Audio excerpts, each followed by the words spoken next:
भारत पर 25% टैरिफ के बाद बातचीत के सवाल पर राष्ट्रपति ट्रंप ने कहा, अभी भारत के साथ बातचीत चल रही है। भारत सबसे ज्यादा टैरिफ लगाने वाला देश है, हम देखेंगे क्या होता है।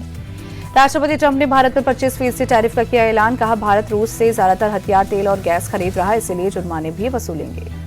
राष्ट्रपति ट्रंप ने यूक्रेन के साथ जंग में रूस को मजबूत करने का आरोप लगाया, जबकि पूरी दुनिया चाहती है कि रूस यूक्रेन में हिंसा को रोके। इससे सीजफायर में लंबा वक्त लग रहा।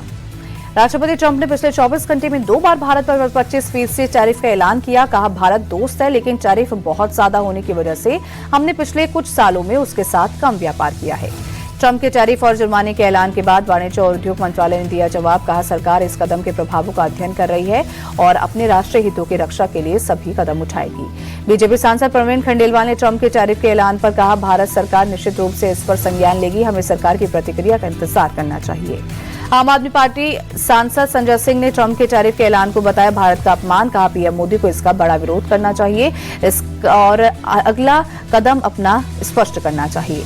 कांग्रेस सांसद जयराम रमेश ने कसा तंज। कहा, तारीफ ही तारीफ में टैरिफ लग गया, हमें दोस्ती से क्या मिला, देश के लिए बहुत बड़ा धक्का है। कांग्रेस सांसद दिग्विजय सिंह ने टैरिफ को बताया ट्रंप का राजनीतिक हथियार। कहा, टैरिफ का इस्तेमाल करके सभी देश को धक्का दे रहे हैं और पीएम मोदी को इस पर ध्यान देना चाहिए। कांग्रेस सांसद इमरान प्रतापगढ़ी ने ट्रंप के टैरिफ के ऐलान को बताया भारत की विदेश नीति और कूटनीति की नाकामी। कहा, देश को 25% टैरिफ का तोहफा दिया है सरकार ने। राज्यसभा में पीओके पर गृह मंत्री अमित शाह का बड़ा बयान। कहा, पीओके कांग्रेस ने गंवाया, लेकिन लाने का काम बीजेपी करेगी, राहुल गांधी चिंता ना करें। अमित शाह ने पूछा, 1971 युद्ध जीतने के बाद पीओके क्यों नहीं लिया? इंदिरा चाहती तो पाक अधिकृत कश्मीर हमारा होता, मैं होता तो देश के बंटवारे पर दस्तखत नहीं करता। गृह मंत्री अमित शाह ने कहा, ऑपरेशन सिंदूर युद्ध नहीं, आतंकवाद पर भारत का जवाब। पहली बार आतंकवाद के दिल पर प्रहार किया। अमित शाह ने कांग्रेस पर आतंकवाद फैलाने का आरोप लगाया। कहा, कश्मीर में धारा 370 लगाई, जिससे अलगाववाद और आतंकवाद बढ़ा। कांग्रेस की वजह से नॉर्थ ईस्ट को उग्रवाद मिला।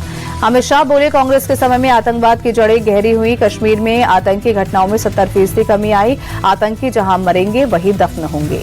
अमित शाह बोले, कांग्रेस हमेशा तुष्टीकरण के लिए हिंदू आतंकवाद का भ्रम फैलाने में लगी। मैं गर्व से कहता हूं, हिंदू कभी भी टेररिस्ट नहीं हो सकता।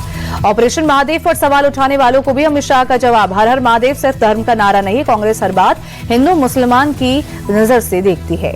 राज्यसभा में जेपी नड्डा ने ऑपरेशन सिंदूर पर दिया जवाब। कहा, पहलगाम आतंकी हमला किसी को बर्दाश्त नहीं, जो सरकार समय से एक्शन ले वो जरूरी। जेपी नड्डा बोले, ऑपरेशन सिंदूर पर सवाल उठाने वाले खुद अपने अंदर झांके, वो हमें गोलियों से भूनते रहे और हम बिरयानी खिलाते रहे।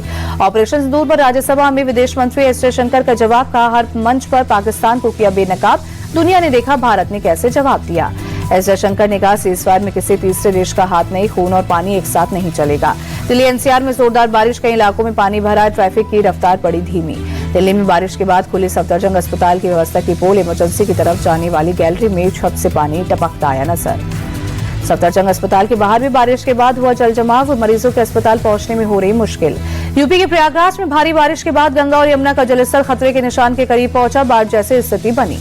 प्रयागराज में गंगा का जलस्तर बढ़ने से कई घाट पानी में डूबे, लेटे हुए हनुमान जी के मंदिर में फिर घुसा पानी। जम्मू कश्मीर के डोडा किश्तवाड़ में भारी बारिश के बाद बढ़ा चिनाब नदी का जलस्तर, कई इलाकों में नदी की तेज धारा की वजह से मिट्टी के कटाव हुआ। डोडा में हाईवे पर बारिश के बाद लैंडस्लाइड की वजह से रास्ता हुआ जाम, पुलिस और प्रशासन की टीम रास्ता साफ करने में जुटी। राजस्थान के 6 जिलों में बारिश का रेड अलर्ट, 11 जिलों में ऑरेंज और येलो अलर्ट जारी किया गया, 14 जिलों में स्कूलों में की गई छुट्टी। राजस्थान के कोटा में भारी बारिश और बाढ़ ने मचाई तबाही, रिहायशी इलाकों में मकान के निचली मंजिलों में भरा पानी, छतों पर रहने को मजबूर हुए लोग। कोटा में एसडीआरएफ और एनडीआरएफ की टीम बोट की मदद से लोगों को रेस्क्यू जुटी। कोटा के डीएम ने लिया बाढ़ के हालात का जायजा। राजस्थान के टोंक में भारी बारिश के बाद डैम ओवरफ्लो होने से आई बाढ़, रिहायशी इलाकों में घरों और दुकानों में भरा पानी। एमपी के शिवपुरी में सेना ने 27 स्कूली बच्चों को बोट से किया रेस्क्यू। सिंध नदी में अचानक आई बाढ़ के बाद 30 घंटे से फंसे हुए थे बच्चे। भारत और इंग्लैंड के बीच टेस्ट सीरीज के 5वें और आखिरी मैच का द ओवल मैदान में आज होगा आगाज। दोपहर 3:30 बजे शुरू होगा मुकाबला। सीरीज हार से बचने के लिए भारत को हर हाल में जीतना होगा match. World women's chess championship, Divya Deshmukh Nagpur लौटी, एयरपोर्ट पर हुआ भव्य स्वागत। परिवार के साथ साथ बड़े फैंस भी मौजूद रहे। हिंडोई इंडिया काउचर वीक 2025 के ग्रैंड फिनाले में फैशन डिजाइनर जेजे वलाया ने अपना कलेक्शन किया शोकेस। टाइमलेस रॉयल्टी की थीम पर शाही अंदाज में पारंपरिक भारतीय पहनावे की झलक पेश की।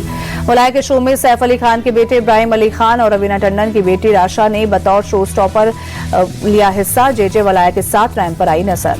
राशा ने जेजे वलाया की कलेक्शन की जमकर तारीफ की। कहा, बचपन से अपनी मां रवीना टंडन को वलाया के बनाए ड्रेस में देखती नजर आई।